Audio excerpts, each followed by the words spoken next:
They're bad guys. Worst of the worst.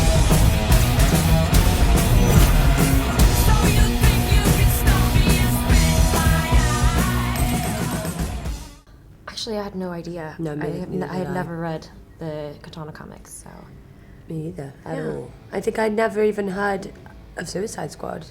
But then after, speaking to David and discovering the comics, I wasn't into comics as a kid. I was into superheroes and villains and dressing up, but I think it's just such a lost thing, and I really hope that when kids watch these movies that they really go back and check out the comics, because they're really cool.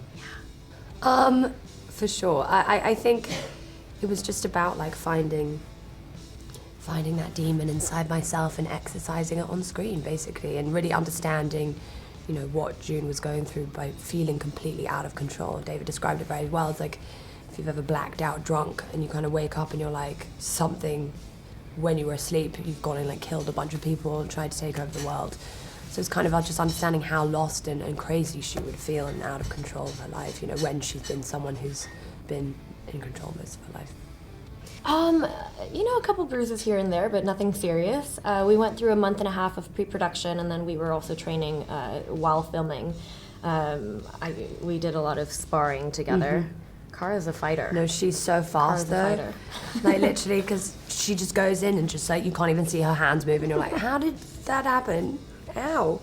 You still have... How did it... Yeah, still going. It's amazing. Still going. Yeah. I was scared, and as soon as I looked in the mirror, I kind of already had gone into character, because as a kid I used to love scaring myself, and being able to look at myself and kind of like stare myself down as this, getting into that outfit really made me feel so in character. I know it's the same for you. And it's so different for you, isn't it, for June Moon and Enchantress? Such a difference. Yeah, it really helps. Yeah, I didn't even have an agent at the time, but my management team got me the audition, and in the audition call sheet it said, martial arts, and then there's an acting portion, and if you have a sword lying around at home, just bring it. So, I love that so much. I don't know who has any a sword. Bring your own sword. Yeah, just bring your own sword. But sure enough, I had a friend that was a sword instructor, so he taught me a couple moves before, and I lucked into it, yeah.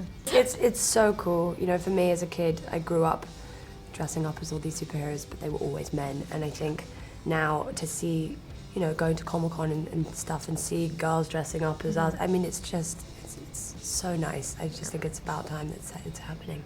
And also, I mean, of course, female empowerment, it's wonderful that, the industry is shifting that way. But also for Asian Americans, it's great because, like you said, it's been hard to find some character to dress up as for Halloween, There aren't that many idols or Asian superheroes out there, so I'm happy to be playing Katana. I always feel like what happens in the movie industry is always reflective of what's going on in the real world as well, what's happening in politics and what's happening around the world.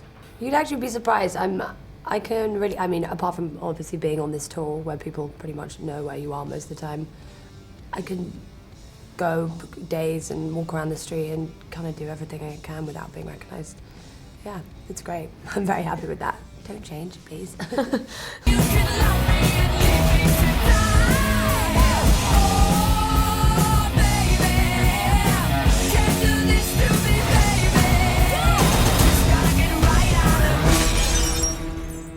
Seriously, what the hell's wrong with you people? We're bad guys. It's what we do. Nothing really matters.